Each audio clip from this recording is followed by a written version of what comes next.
I welcome you all in today's session, and today we are going to talk about chapter number 4th of civics class 9, and this is the electoral politics.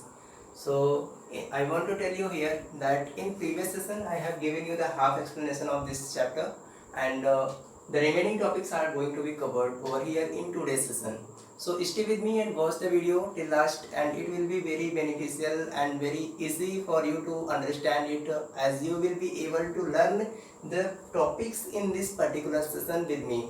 Okay, because when I give any explanations, when I teaches the students, then my perception, my intention is to give them the details and to make them learn in the particular time period and particular session. Okay, हमारा जो target होता है, मैं चाहता हूँ कि बच्चों को इस तरह से मीन्स पढ़ा दिया जाए कि उन्हें चीज़ें याद हो जाए, और ये होता है, बिल्कुल होता है। अगर आप वीडियोस को हमारे साथ में देखते रहेंगे तो बिल्कुल ही आपको ये सारी चीज़ें, जितने भी टॉपिक्स हमने लिख रखे हैं या हम आपको नई चीज़ें बताने वाले हैं, सब कुछ बिल्कुल लेक्चर में ही आपको लर्न हो जाएगा।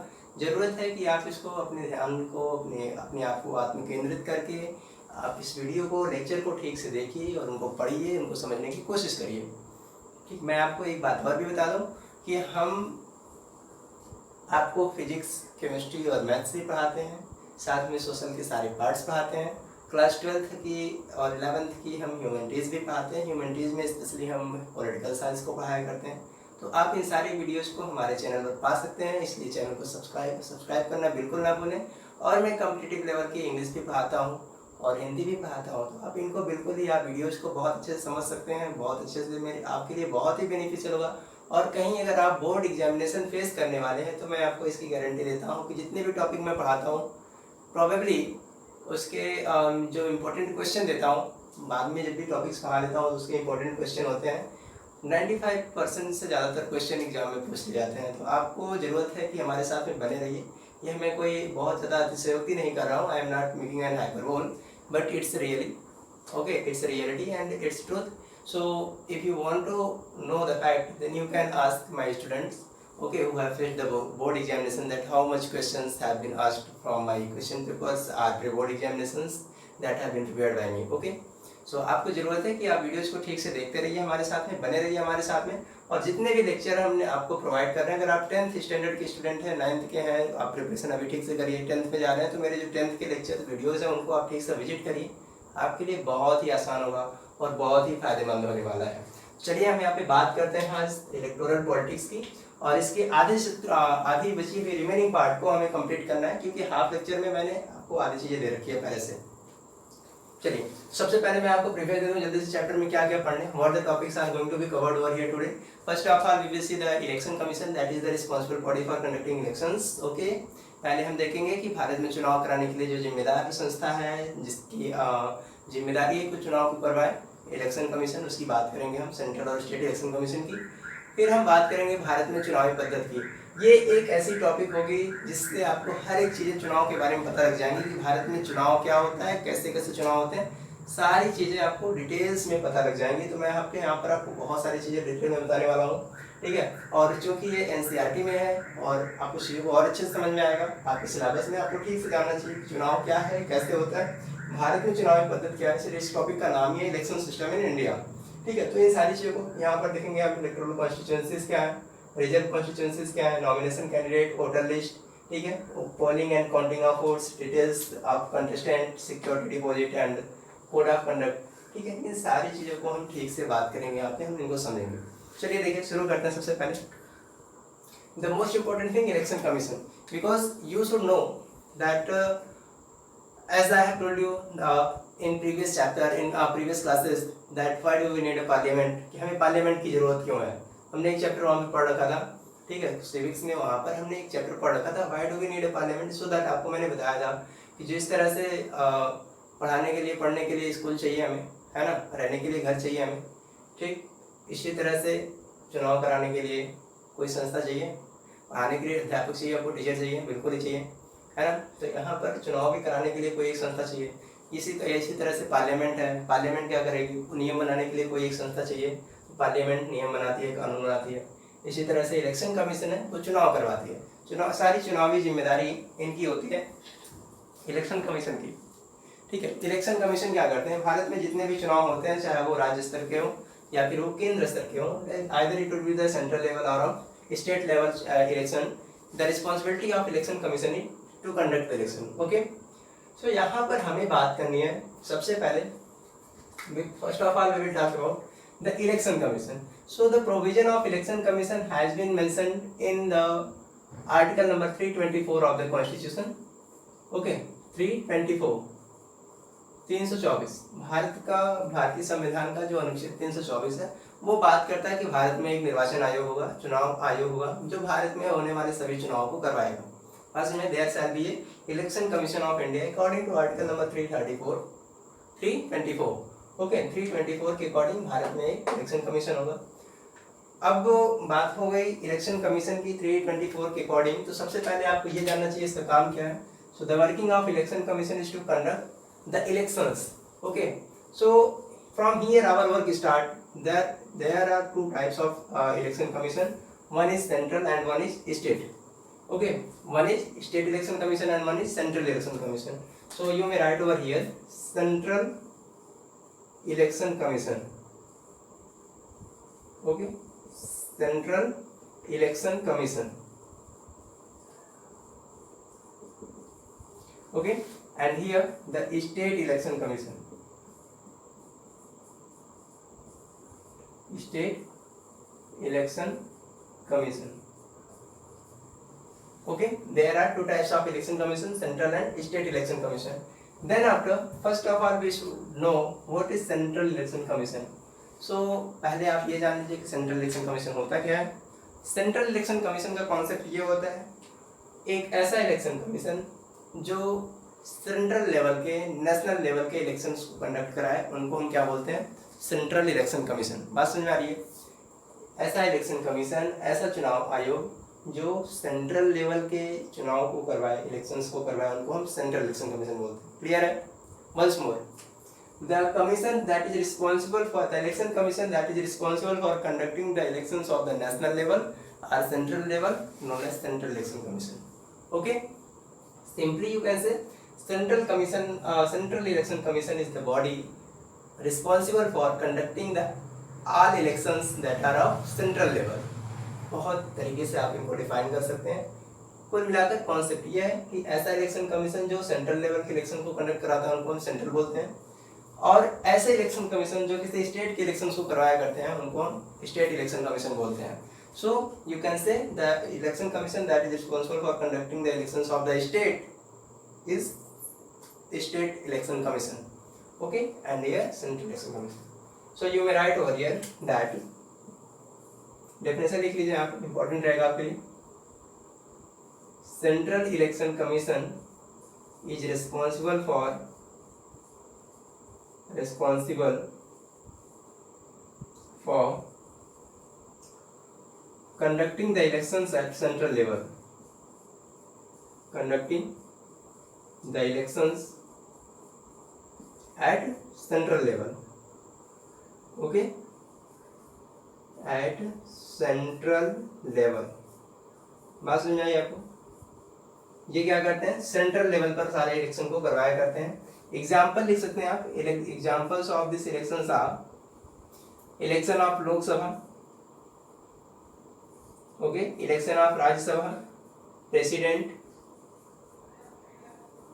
Is that clear, president, vice president, these are the election that are of central nature, central level.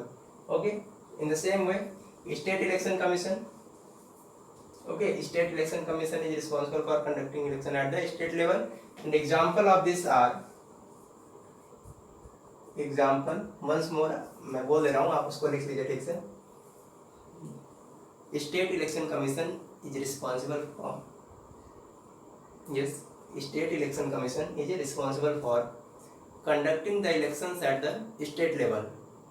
Okay, conducting the elections at the state level.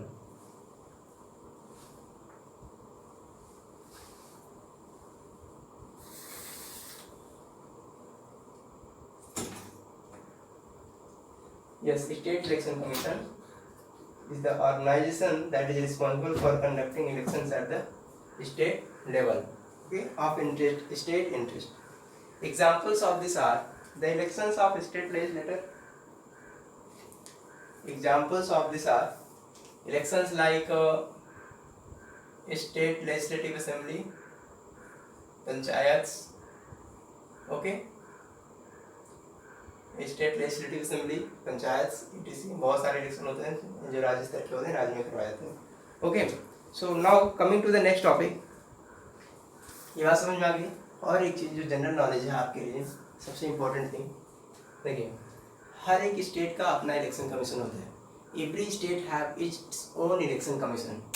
Okay, Bharat के जितने भी राज्य हैं सबके पास अपना चुनाव आयोग होता है और वो चुनाव आयोग उस राज्य में होने वाले सभी चुनावों को कंडक्ट कराता है। Is that clear? Every state of India has its own election commission and it is responsible for conducting all the elections in the particular state.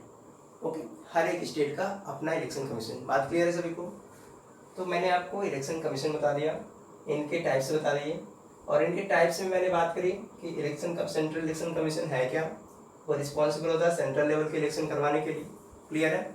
वो रिस्पॉन्सिबल होता है सेंट्रल लेवल के इलेक्शन करवाने के लिए, और वहीं पर स्टेट इलेक्शन कमीशन रिस्पॉन्सिबल होता है स्टेट में सारे इलेक्शंस करवाने के लिए। मैंने आपको एक चीज़ ये भी बता दिया, सेंट्रल इलेक्शन कमीशन भारत में सिर्फ एक है। There is a unique central election commission of India, Bharat में सिर्फ एक है।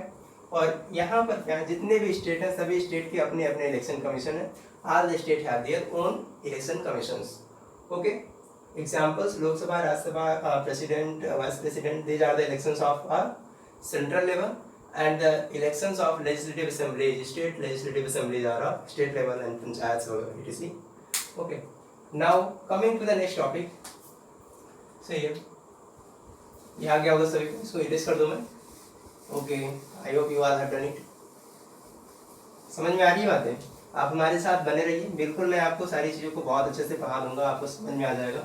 और मैं नियमित रेगुलरली कंटिन्यूअस जब तक ये सिविक्स पूरी नहीं हो जाती आपकी, ओके, तब तक मैं इनके वीडियोस अपडेट करते रहूँगा। और आप सब्सक्राइब कर लेंगे चैनल को तो आपको सारी वीडियोस जो है वो कंटिन्यूअस मिलती रहेंगी। Okay, if you will subscribe the channel then you will get the latest videos that are being given by me. So coming to the next topic, election system in India। यहाँ पर हम बात करेंगे सबसे पहले क्या प्रोसेस है भारत के चुनाव की। देखिए, चुनाव कराने के लिए सबसे पहला काम क्या होता है, कॉन्स्टिट्यूएंसीज को डिसाइड किया जाता है। Okay, first step to decide the constituencies. Second step to make the provision of reserve reservations. हम जानते हैं भारत में एक रिजर्वेशन टाइप का भी प्रोसेस होता है। So concept of reserve constituencies. Then after I have written here voter list, it should be step number third. Okay, preparation of voter list. Voter list इनको हम इलेक्टोरल रोल भी बोलते हैं। क्या बोलते हैं इनको? Electoral roll. इलेक्टोरल रोल इनको हम चुनाव सूची मीन्स वोटर सूची भी बोलते हैं, ठीक है, या वोटर लिस्ट बोलते हैं, इलेक्टोरल रोल बोलते हैं। फिर से क्या होगा, फोर्थ स्टेप में नॉमिनेशन ऑफ कैंडिडेट होता है, जिसको हम हिंदी में पर्चा दाखिला बोलते हैं, ठीक है, नॉमिनेशन ऑफ कैंडिडेट, ये फोर्थ स्टेप हो गया।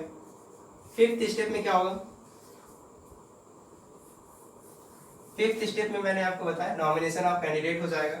जब कैंडिडेट लोगों का नामांकन हो जाता है, जिसको हम पर्चा दाखिला बोलते हैं, नामांकन पर्चा दाखिला होने के बाद से यहाँ पर आपको एक चीज़ें मिलती हैं, election campaign.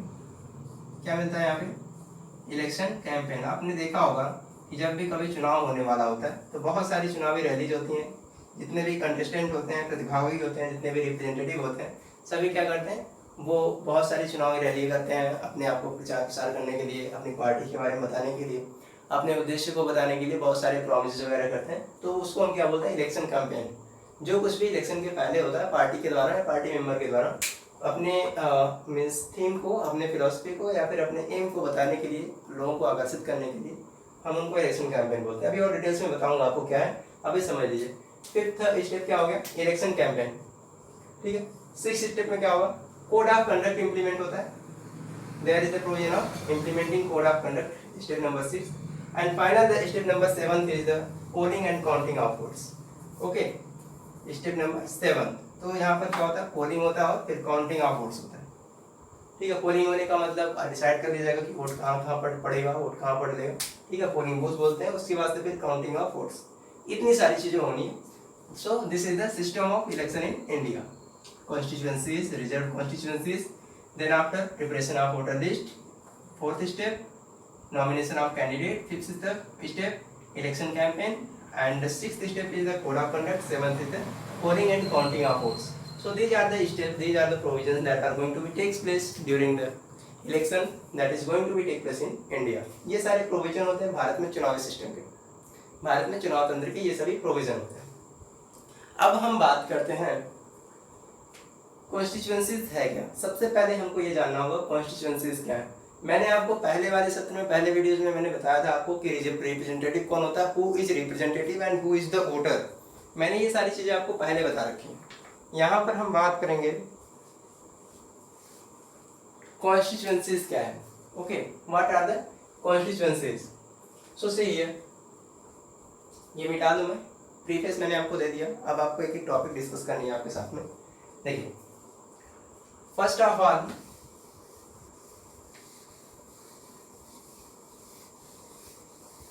we will see what is the concept of constituency. Okay, constituency क्या होती है इनको देखिए आप।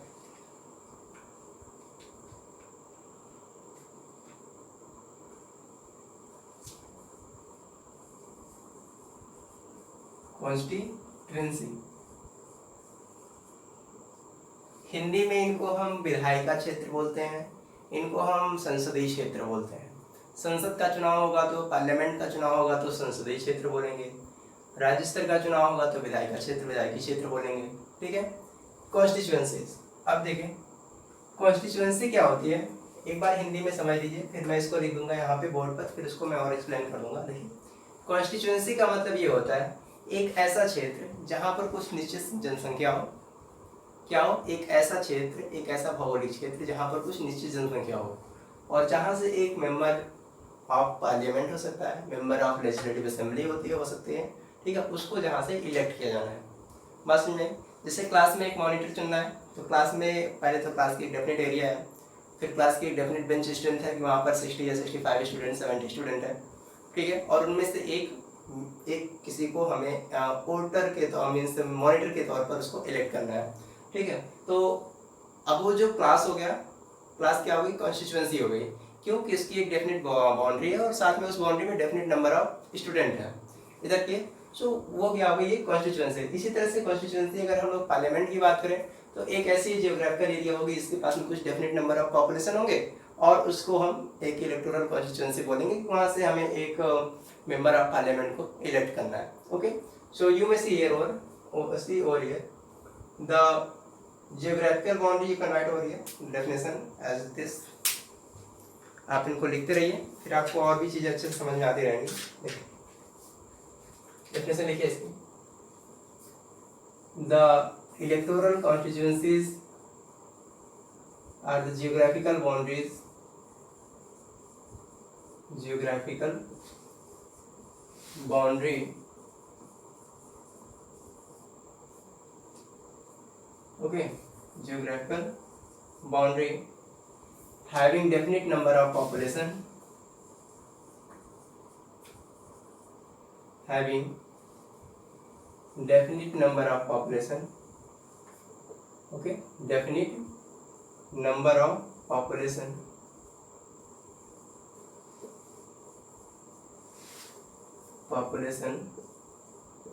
from where a representative is to be elected. A representative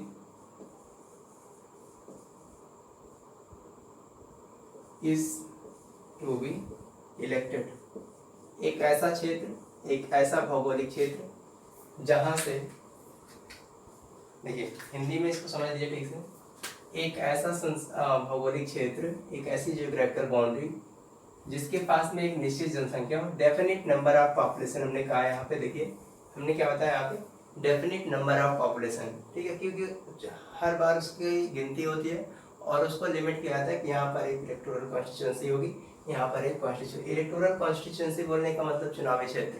ठीक है, वो चुनावी क्षेत्र संसदीय भी हो सकता है, पार्लियामेंट्री भी हो सकता है, पार्लियामेंट का इलेक्शन है, या फिर वो स्टेट लेजिस्लेटिव असेंबली का हो सकता है, विधायी क्षेत्र भी हो सकता है, ठीक है। तो चुनावी क्षेत्र इलेक्टोरल कॉन्स्टिट्यूएंसी बोलते हैं। ये हो गया geographical boundary having definite number of population from where a representative is to be elected, ठीक है। एक रिप्रेजेंटेटिव जिसको हम मेंबर ऑफ पार्लियामेंट या फिर मेंबर ऑफ लेजिस्लेटिव असेंबली बोलते हैं, उनको इलेक्ट किया जाना, तो उसको हम क्या बोलते हैं, इलेक्टोरल कॉन्स्टिट्यूएंसी। बात समझ में आ गई? आगे चले। Okay, next topic is, learn हो गया ना सभी को, geographical boundary having definite number population from where a representative is to be elected. बात समझ में आई? नेक्स्ट टॉपिक देखिए, नोट कर लीजिए इसको।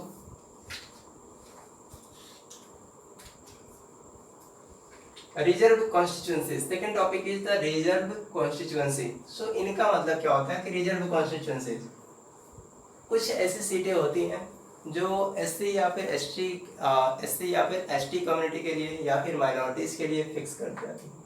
कुछ ऐसी सीट्स होती हैं, ऐसी कॉन्स्टिट्यूएंसी होती हैं कि जहाँ पर क्या होता है, कुछ नंबर ऑफ सीट्स को फिक्स कर दिया जाता है, ठीक है। वहाँ से क्या होगा, कितने means number of candidate SC category के और इतने number of candidate ST category के इलेक्ट किए जाने हैं, वो उनके लिए फिक्स होती है। मीन्स उस सीट पर सिर्फ और सिर्फ एससी या एसटी कैटेगरी का ही व्यक्ति चुनाव लड़ सकता है। बस में तो इसको हम रिजर्व कॉन्स्टिट्यूएंसी बोलते हैं। इसको आप डिफाइन कैसे कर सकते हैं, देखिए, you may write over here reserve constituencies.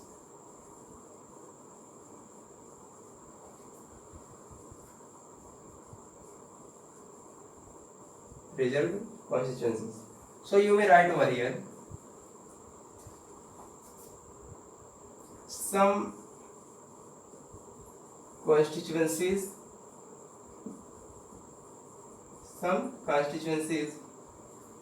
are allotted for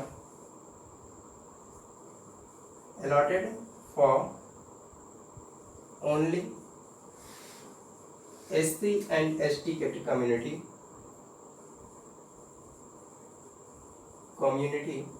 to contest election,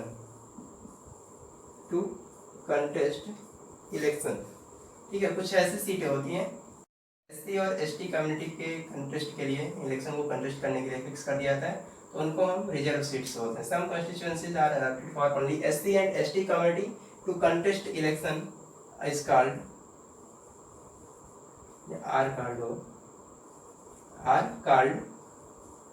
reserved constituencies. Okay, reserve constituencies. बात समझ में आ रही है सभी को? Constituencies, okay. Once more explanation में देखिए इसको। सम कॉन्स्टिट्यूएंसीज आर अलॉटेड, कुछ कॉन्स्टिट्यूएंसी को क्या किया जाता है, अलॉट कर दिया जाता है, फिक्स कर दिया जाता है। किसके लिए? एससी के लिए या फिर एसटी कैटेगरी के लिए, ठीक है। कि वहाँ से क्या होगा, इन दोनों सीटों से, इन दोनों जगह आई मीन ऐसे कॉन्स्टिट्यूएंसी से क्या होगा कि सिर्फ और सिर्फ इन दोनों कैटेगरी के लोगों को ही चुना जाएगा। मतलब इसी कैटेगरी, देखिए कितनी कैटेगरीज हैं इंडिया में, कौन कौन से? यहाँ की कास्ट हायरार्की क्या है, जनरल है, ओबीसी है ना, एससी है और फिर एसटी है। तो सीटें इनके लिए नहीं, इसके मीन्स इस कैटेगरी के, इस कम्युनिटी के जो लोग हैं, means the member belonging to general और OBC is not allowed to contest election at these particular seats. इन सीटों पर इनको चुनाव लड़ने का कोई अधिकार नहीं होता, सिर्फ और सिर्फ इस कम्युनिटी के लोग यानी कि एससी और एसटी कैटेगरी के लोग क्या करते हैं, वहाँ पर चुनाव कंटेस्ट करते हैं। बस में चलिए लिख लीजिए, उसको नोट कर लीजिए, note the point. So coming to the next topic,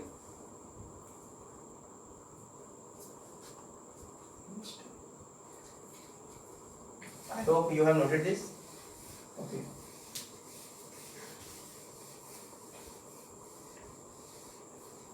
आप उसको नोट करते रहिएगा।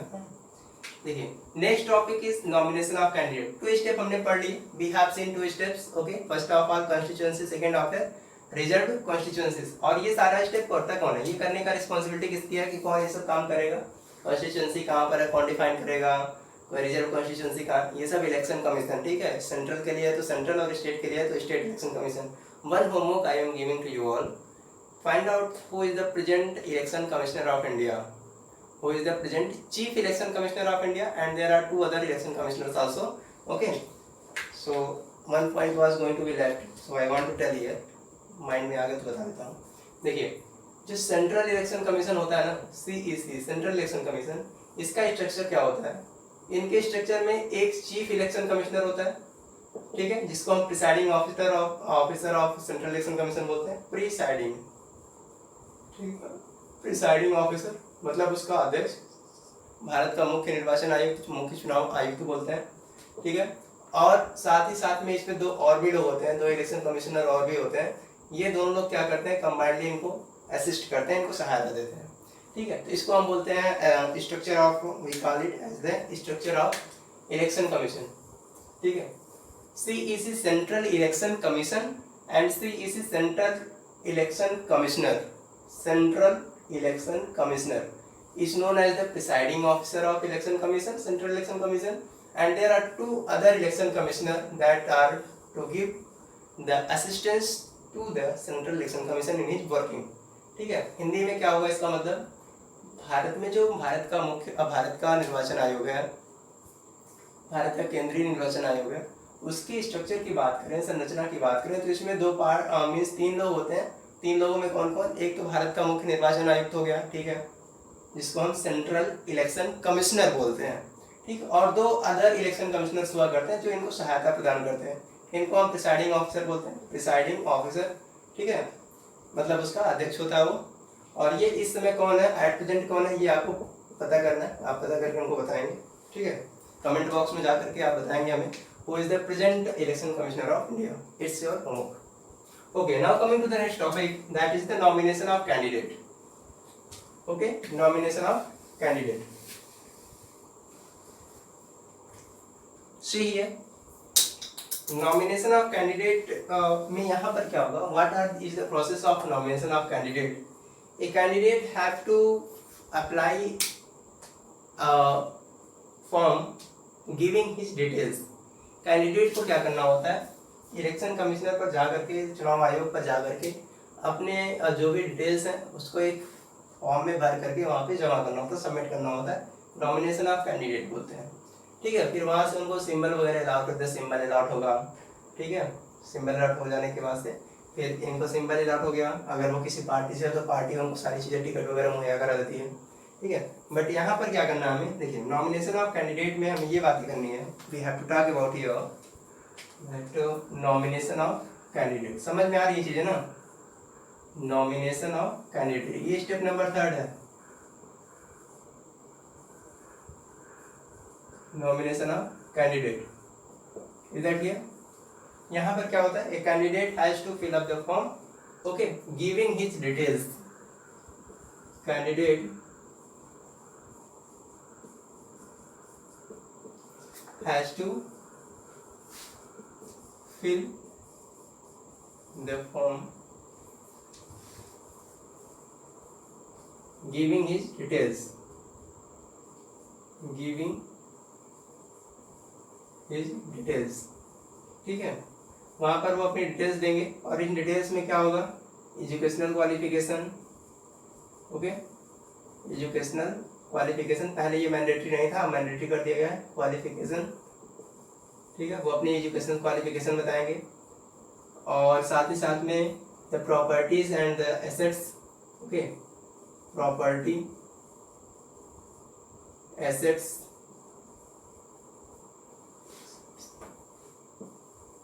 एंड लायबिलिटीज,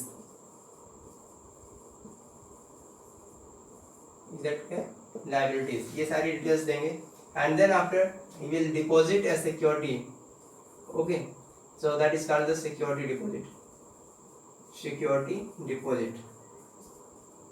सिक्योरिटी डिपॉजिट क्या होता है, ये एक कैश होता है, इलेक्शन कमीशन को हर किसी को पे करना होता है जो भी चुनाव लड़ने जा रहा होता है, कुछ डेफिनेट अमाउंट में हुआ करता है, ठीक है। अब वो चुनाव के ऊपर डिपेंड करेगा कि कौन से स्तर का चुनाव है, किस लेवल का इलेक्शन है, तो वो वहाँ पर उसके अकॉर्डिंग फिक्स होता है सिक्योरिटी डिपॉजिट।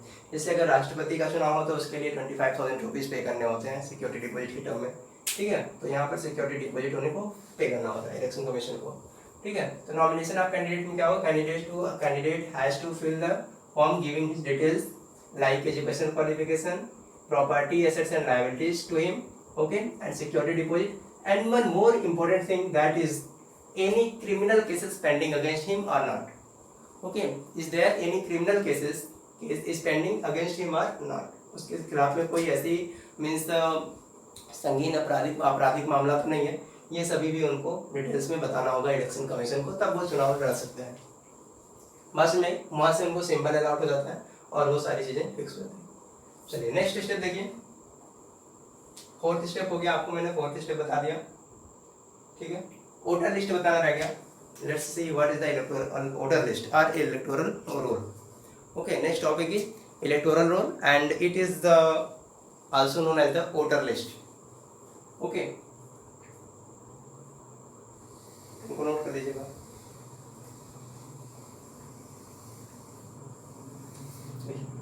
वोटर लिस्ट क्या होता है इनको देखिए।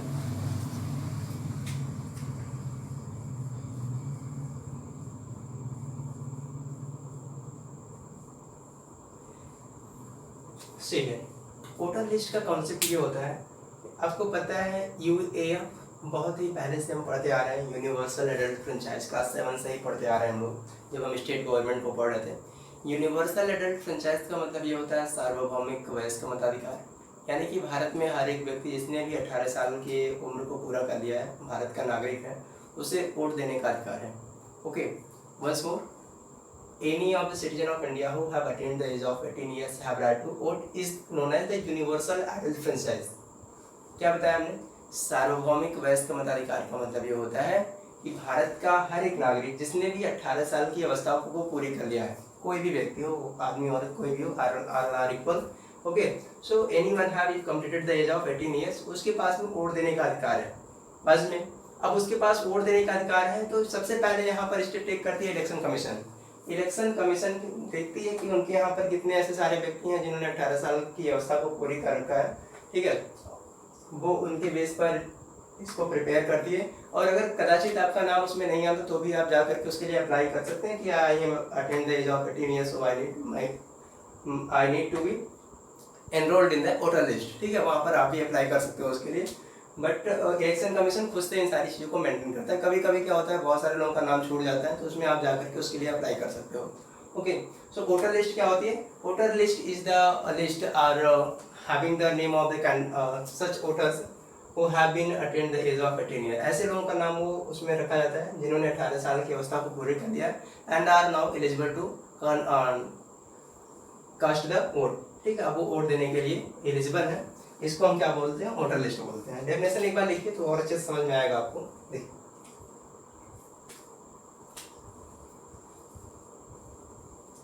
The list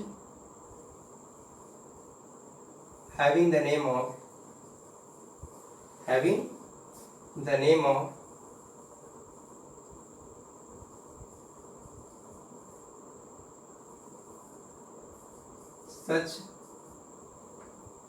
such peoples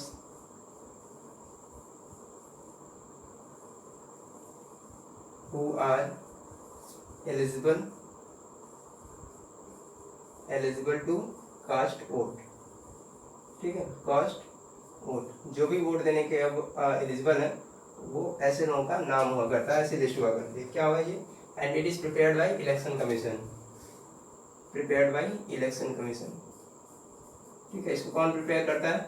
election commission, ठीक है। इलेक्शन कमीशन इनको क्या करता है? प्रिपेयर करता है। ऐसे सभी लोगों का नाम वो एक लिस्ट में जारी करता है जो भी वोट देने के अधिकारी हैं, ठीक है। और साथ ही साथ में एक और भी चीज, इलेक्शन फोटो आइडेंटिटी कार्ड, क्या? EPIC, जिसको हम सिंपली वोटर आईडी बोलते हैं, ठीक है। क्या बोलते हैं इनको हम? Voter ID, election photo identity card, ठीक है। ये जब तक आपको नहीं मिलेगा आप जो वोट डालने नहीं जा सकते। बस में आ रही है, तो आपके पास में है, इसका होना बहुत जरूरी है। It is very important to you if you want to cast the vote. Okay, इसको हम बोलते हैं इलेक्शन फोटो आइडेंटिटी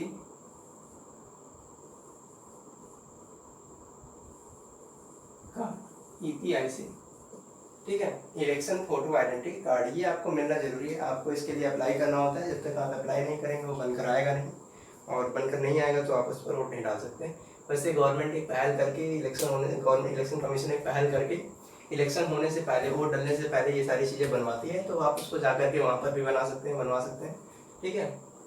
अपने गांव के ग्राम प्रधान, ठीक है, उसके थ्रू ये सारी चीज़ें बन जाती हैं, या फिर आप जा करके सिंपली आप अपने आप से अप्लाई करके इसको बना सकते हो। ठीक है, EPIC बोलते हैं, election photo identity card, voter ID simple बोलते हैं इसको। ठीक है, वोटर लिस्ट हो गया और वोटर ID हो गई। चलिए अब बात करते हैं हम इलेक्शन कैंपेन की। 2 टॉपिक और भी बची रह गई हैं इसमें, code of conduct, election campaign and then after polling and counting of votes, then after we will finalize the chapter. Okay, so these are the 2 topics remaining here. So see here, election campaign का concept क्या है। अब आप चुनाव लड़ने जा रहे हैं तो सबसे इंपॉर्टेंट थिंग ये होगा कि आप लोगों को पहले तो बताइए कि हम चुनाव लड़ने जा रहे हैं, तो क्यों लड़ने जा रहे हैं, हम लोगों से क्या अलग करने वाले हैं, वो लोग आपको कैसे इलेक्ट करेंगे, मतलब अपने आप को कैसे फेम करेंगे, कैसे फेमस करेंगे, पॉपुलर करेंगे। और फिर पॉपुलर करने के साथ साथ सबसे इम्पोर्टेंट थिंग क्या है, लोगों का वोट अपनी तरफ में आकर्षित करना, ठीक है, लोगों को अपनी तरफ में अट्रैक्ट करना। तो उसके लिए क्या करना होगा। अब हिटलर तो है नहीं कि सभी के पास में इतनी अच्छी मीन्स अट्रैक्टिव कैपेसिटी होगी कि एक बार स्पीच देंगे तो हर कोई अट्रैक्टेड हो जाएगा, बिल्कुल नहीं है। और उसकी तरफ से ये भी नहीं कर सकते कि डरा धमका कर वोट ले सकते हैं, ठीक है, मारपीट कर ऐसा कुछ करना नहीं है। भारत है, डेमोक्रेसी है, सभी के पास इक्वल राइट है। यहाँ पर आप क्या करते हैं, इलेक्शन कैंपेन में आप वो सारी प्रोमिसेस करते हैं जो आप इलेक्शन मीन्स कंटेस्ट करने के बाद से अगर आपकी गवर्नमेंट बनती है, आप MP और MLA चुने जाते हैं, आप क्या ऐसा काम करने वाले हैं कि लोगों के लिए वो फायदेमंद होगा, देश का विकास होगा, development of country and welfare of the people, ये सारी चीज़ें उस आपकी बातों में निहित होंगी तो लोग ऑब्वियसली आपकी तरफ आकर्षित होंगे। ठीक है, तो इलेक्शन कैंपेन में क्या होता है, कोई भी कंटेस्टेंट या पार्टी मेंबर या फिर पार्टी वो क्या करते हैं, अपने उन सारी चीज़ों को बताती है, ठीक है, प्रॉमिस लेटर बोलते हैं, उसमें वो सारी चीज़ें लोगों को बताती है कि हम सरकार बनेगी, हमारी सरकार बनेगी तो हम आपके लिए क्या क्या ऐसे बेनिफिट के काम करने वाले हैं, ठीक है, वो सारी चीज़ें वहाँ पर बताती है। इसको हम इलेक्शन कैंपेन बोलते हैं। तो यहाँ पर no need to write that, ठीक है, इसको लिखने की बहुत जरूरत नहीं है, आपने समझ लिया इसको। यहाँ पर क्या होता है, रैलीज होती हैं, मीटिंग असेंबलीज होती हैं, ठीक, और उसमें लोग बताते हैं कि हम क्या वर्क करने वाले हैं, ठीक है, कौन से काम करने वाले हैं जो आपके लिए बेनिफिशियल होगा। इससे लोगों को अगर लगता है कि हाँ रियल में इन्होंने ये अच्छी बातें बोल रहे हैं, हमारे लिए काफ़ी फायदेमंद होने वाला है, तो फिर वो आपकी तरफ आकर्षित होते हैं, वोट डालते हैं। अब बात आती है polling and counting of votes की। तो polling and counting of votes पर जाने से पहले हम ये समझ लें कोड ऑफ कंडक्ट क्या होता है, क्योंकि जैसे इलेक्शन कैंपेन कंप्लीट होने वाला होता है, डेट ऑफ इलेक्शन आ जाता है ना, तो election commission code of conduct लगा देता है, ठीक है। कोड ऑफ कंडक्ट है क्या, पहले हम उसको जान लें। इलेक्शन कैंपेन को एक बार फिर से मैं बता दूं, during the election campaign the party members contestants are the parties organize the meetings, rallies, assemblies to show their aim, अपने उद्देश्य को बताने के लिए, दिखाने के लिए लोगों को क्या करते हैं, वो असेंबली, मीटिंग, रैली, ये सारी चीज़ें वो करते हैं, ऑर्गेनाइज करते हैं और वहाँ पर अपने स्पीचेज में उन सारी चीज़ों को बता रहे होते हैं, ठीक है। उसको लिखने की जरूरत नहीं है, आप हेडिंग में ऐसे लिख करके उसको लिख पढ़ देंगे। नेक्स्ट थिंग जो इंपॉर्टेंट थिंग है वो लिखेंगे आप, code of conduct. So code of conduct है क्या, सबसे पहले इनको सुन लीजिए, समझ लीजिए और उसको लिख पढ़ भी लीजिए। काफ़ी इंपॉर्टेंट है ये कोड ऑफ कंडक्ट, आपको जानना चाहिए। हर बार बोला जाता है, पेपर में आप देखते होंगे यार कोड ऑफ कंडक्ट लग गया है, आचार संहिता लग गई है। तो आचार संहिता का मतलब है क्या, what is the sense of आचार संहिता, इसका मतलब क्या है, इसको हम लोग समझ लें ठीक से।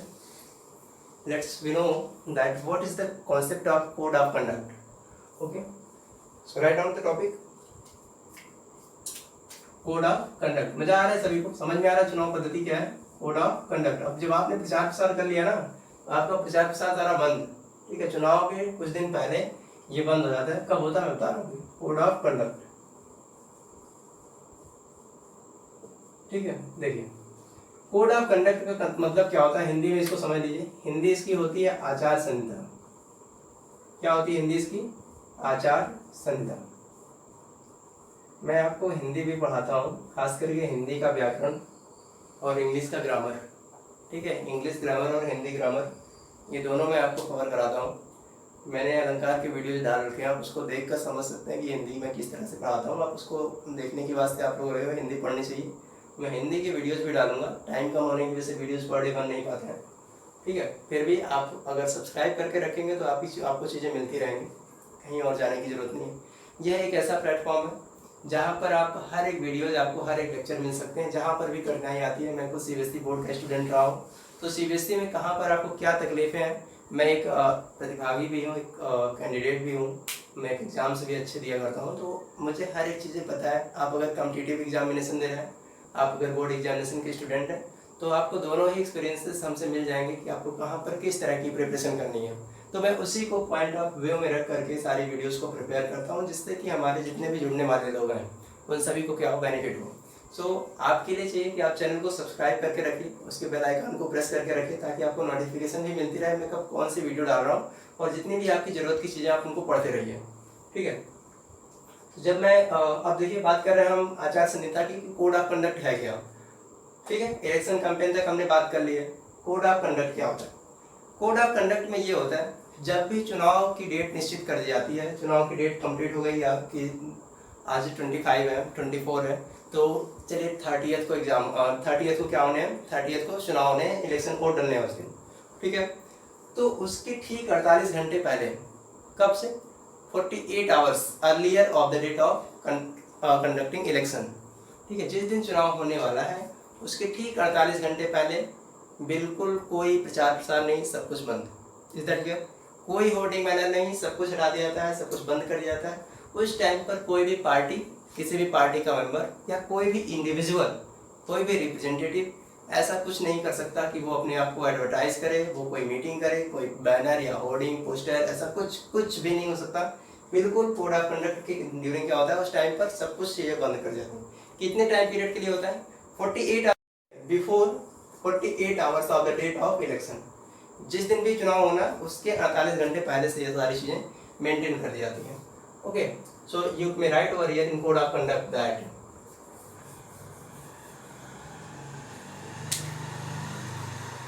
लिखिए, during code of conduct, during code of conduct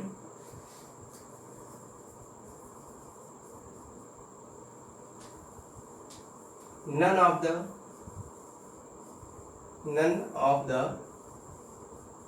party member, okay, none of the party member, contestant, समझ में आ रही बातें, contestant, public individual is allowed to make any type of advertisement, allowed to make any type of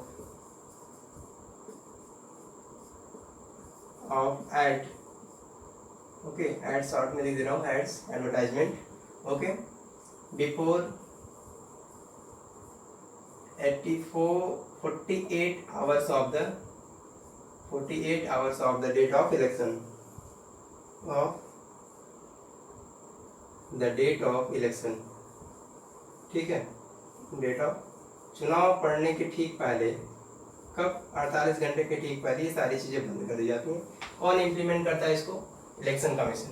okay, सो ये आचार संहिता होती है। आचार संहिता के टाइम पर आप किसी भी तरह का कोई प्रचार प्रसार नहीं कर सकते, कोई मीटिंग नहीं कर सकते, कोई असेंबली नहीं कर सकते, बिल्कुल नहीं, सारी चीज़ें बंद कर दी जाती हैं। इधर clear? Now coming to the next topic, that is the polling and counting of votes। okay, so polling and counting of votes में इसको भी टॉपिक लिखने की जरूरत नहीं है, आप उसको बस समझ लीजिए। you need to understand the topic। during the polling there are some specific places are defined, there some specific places are defined by the government, by the election commission, where the vote is going to be contest। जहाँ पर भी vote डालने हैं, जहाँ पर vote डाला जाना है, वोट कास्ट किया जाना है, वहाँ पर उसको मीन्स फिक्स कर देता है किसी किसी प्लेस पर कि कहाँ कहाँ पर वोट पड़ेगा। ठीक है, कहाँ कहाँ पर वोट पड़ेगा ये फिक्स कर दिया जाता है। इसको हम पोलिंग बूथ बोलते हैं। क्या बोलते हैं इनको हम? Polling booth. पोलिंग बूथ पर क्या होता है, वहाँ पर जा करके आप वोट डालते हैं।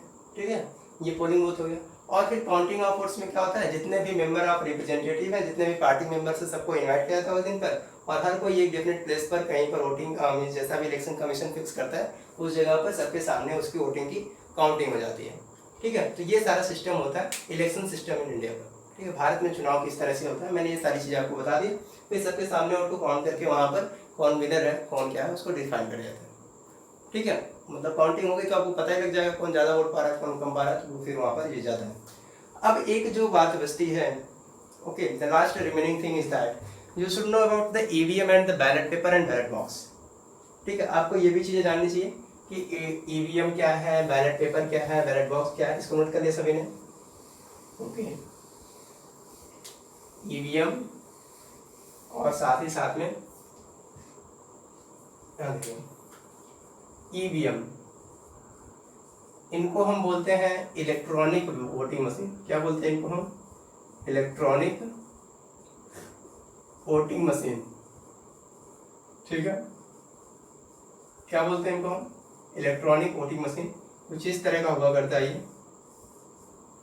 यहाँ पर पार्टी का सिंबल रहेगा और इसके सामने बटन रहेगी। पार्टी का सिंबल रहेगा, सामने बटन रहेगी, पार्टी का सिंबल, बटन, ठीक है, सिंबल। कंटेस्टेंट जाएगा क्या, बटन को प्रेस करेगा, उसका वोट डल जाएगा। एक बार ये आवाज़ करेगा, ठीक है, करेगा, फिर इसकी आवाज़, ठीक है, फिर उस तरह से वोट डल जाएगा, लॉक हो जाएगा। बस एक बार आप वोट डाल सकते हैं। ईवीएम का कॉन्सेप्ट हो गया। ठीक है, ballot box, ballot box and ballot paper. देखिए बन पाता है कि नहीं ठीक से।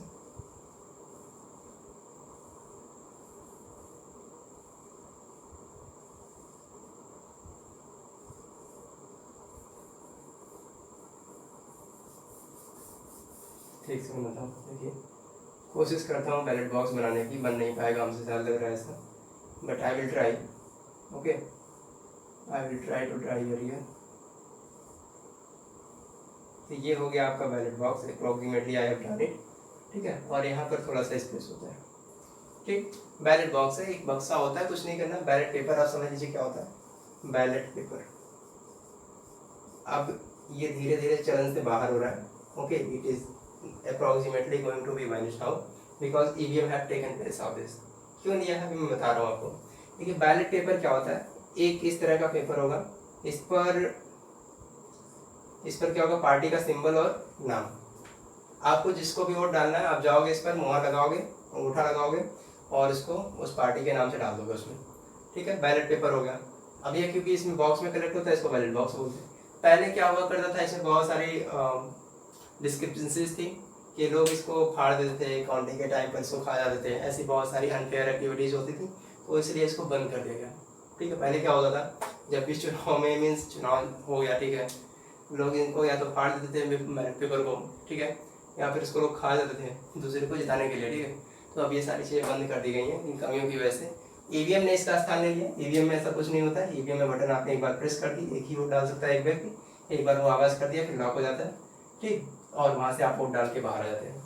ठीक है, तो यहाँ पर फिर एक दिन इसको ओपन करके और उसके बाद उसके वोटों की काउंटिंग कर ली जाती है। ये कॉन्सेप्ट है ईवीएम, बैलेट बॉक्स और बैलेट पेपर का। सो आई होप आपने चीज़ों को ठीक से समझ लिया होगा। इलेक्शन के 2-3 टाइप्स से बता दूँ। देखिए इलेक्शन के 3 टाइप्स हैं, ये भी आप समझ लीजिए, बहुत इंपॉर्टेंट है आपके लिए। There are 3 types of election. एक को हम जनरल इलेक्शन बोलते हैं, जनरल इलेक्शन। चीज़ों को आराम से आप समझते जाइए, ठीक है, कोई तकलीफ आपको नहीं होगी। जनरल इलेक्शन क्या है, मिड टर्म इलेक्शन क्या है, मिड टर्म इलेक्शन, और फिर आता है बाई टर्म इलेक्शन। ठीक है, बाई टर्म इलेक्शन। ये 3 इंपॉर्टेंट इलेक्शन है, इनको आपको समझना चाहिए क्या क्या है। देखिए general election, mid term election और by term election. General election का मतलब होता है आम चुनाव, मिड टर्म इलेक्शन का मतलब होता है मध्यवर्ती चुनाव, बाई टर्म इलेक्शन का मतलब होता है उपचुनाव। मैंने आपको 3 तरह के चुनाव बताए। कौन कौन से?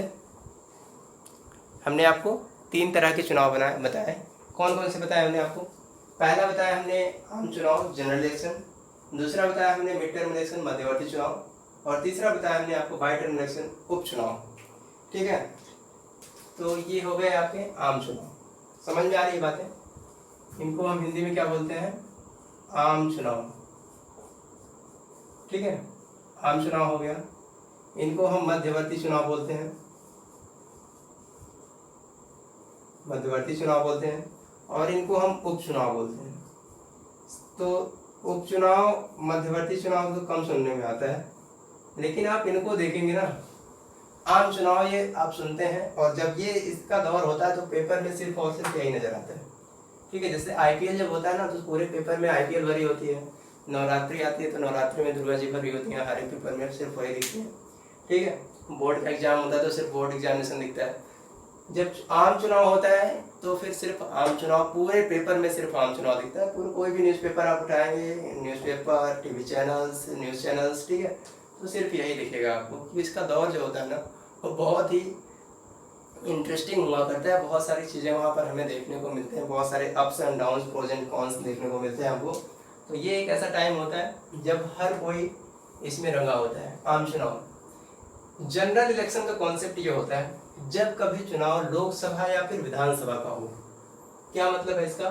जब कभी चुनाव लोकसभा या फिर विधानसभा का हो तो उसको हम क्या बोलते हैं? आम चुनाव। जब चुनाव किसका हो? लोकसभा या फिर विधानसभा का। और साथ ही साथ एक जो महत्वपूर्ण बात है, एक कंडीशन इसमें दी गई है कि लोकसभा और विधानसभा का चुनाव तो हो, ठीक है, ये हो गई लोकसभा और फिर विधानसभा। लोकसभा विधानसभा का चुनाव हो किसके लिए? फुल टर्म ऑफ ऑफिस के लिए। किसके लिए हो ये? फुल टर्म ऑफ ऑफिस के लिए। जब भी कभी चुनाव फुल टर्म ऑफ ऑफिस के लिए हो रहा हो, लोकसभा या फिर विधानसभा का, सिर्फ दो चीजें हमने आपको बताई। Only I have told you two things, two elections, that is of the Lok Sabha and the Rajya Sabha, sorry, Lok Sabha and Vidhan Sabha, not Rajya Sabha, sorry, Lok Sabha and Vidhan Sabha. The election that is of Lok Sabha and Vidhan Sabha for full term of office is known as the general election. याद हो गया? एक बार और सुन लीजिए। जब कभी चुनाव लोकसभा या विधानसभा के चुनाव, लोकसभा विधानसभा के पूर्ण कार्यकाल के लिए, फुल टर्म ऑफ ऑफिस का मतलब पूर्ण कार्यकाल, ठीक है, और वो पूरा कार्यकाल कितने का होता है? 5 ईयर्स का, ठीक है, 5 साल का होता है। आपको मैंने ये सब बता रखा है, पहले से पढ़ा रखा है, ठीक है। Lok Sabha stands for its term of office of 5 years and Vidhan Sabha also, okay. So जब भी कभी चुनाव 5 साल के लिए होता है तो उसको हम क्या बोलते हैं? General election. डेफिनेशन लिखिए जाए, okay. So write down the definition. When, लिखिए आप, when the election is being conducted for, when the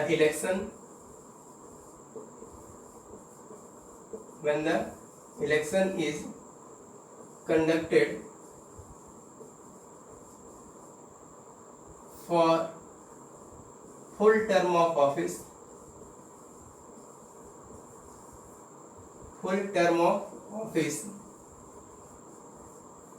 of Lok Sabha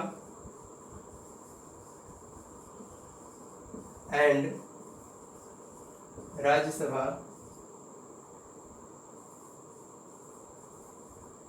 is called general election, ठीक है। इसको हम क्या बोलते हैं? General election.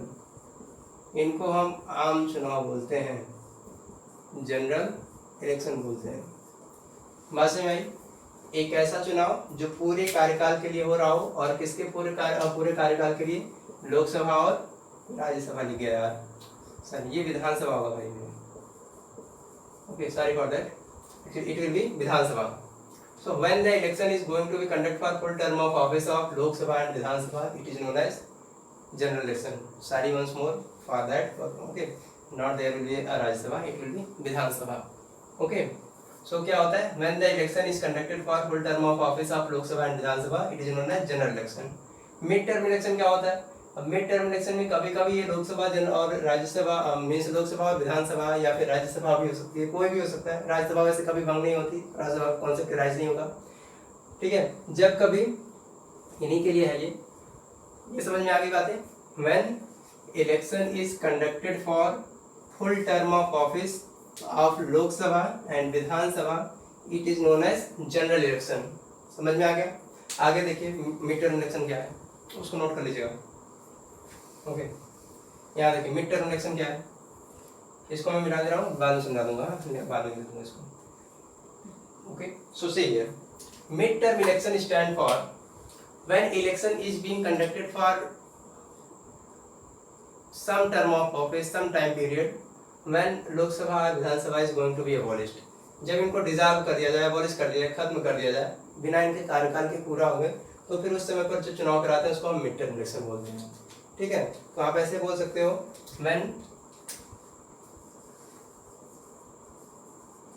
when लोक सभा ऑब्लिक विधानसभा is dissolved ठीक है, is dissolve before completing it's term of office, before completing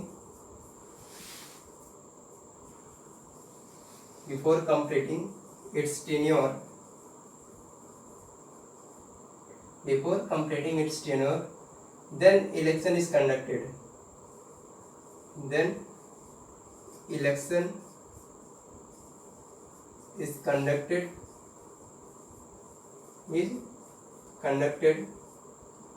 for the remaining time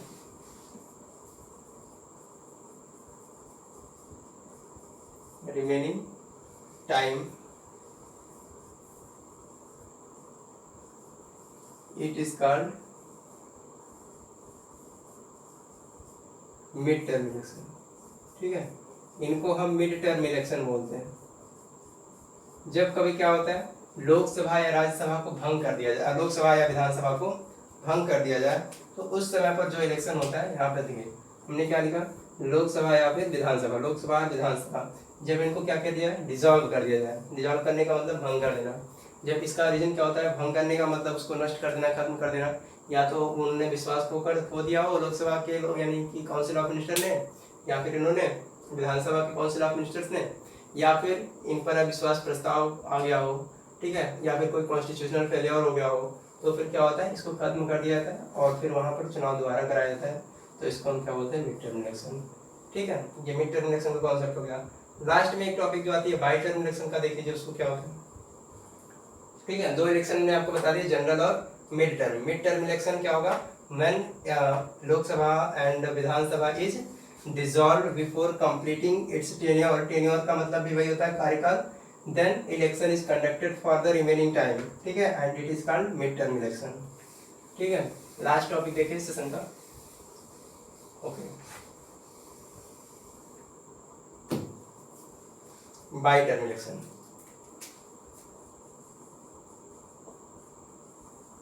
by term election, देखिए बाई टर्म इलेक्शन क्या होता है, इनको हम उपचुनाव बोलते हैं। क्या बोलते हैं इनको हम, उपचुनाव बोलते हैं हिंदी में। और उपचुनाव का मतलब ये होता है, जब कभी कोई वैकेंसी अगर हो जाए, जैसे हमने बताया लोकसभा विधानसभा में कुछ सीटें हैं, ये किसी में भी हो सकता है, लोकसभा विधानसभा राज्यसभा या फिर ये विधान परिषद, कहीं पर भी हो सकता है। जब कभी कोई वैकेंसी एरर हो जाती है, कर जाती है, ठीक है, वैकेंसी का मतलब क्या होगा, जैसे किसी की डेथ हो गई, किसी मेंबर ऑफ पार्लियामेंट या फिर मेंबर ऑफ लेजिस्लेटिव असेंबली की क्या डेथ हो गई, या फिर उन्होंने त्यागपत्र दे दिया, रिजाइन कर दिया, या फिर और किसी कारण से उनकी सीटें खाली हो गई, तो वहाँ पर जो चुनाव होता है उस पर्टिकुलर सीट के लिए, उसको हम क्या बोलते हैं, बाई टर्म इलेक्शन। उपचुनाव में क्या होता है, अगर कोई वैकेंसी अगर होती है, ठीक है, you can right here the election for the vacancy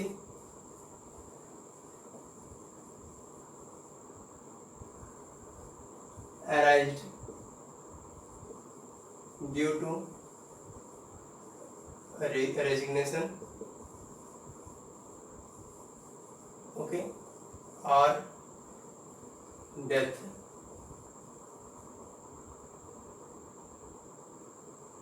You may write the election for filling the vacancy, okay, for filling the vacancy arise due to the resignation or death of representative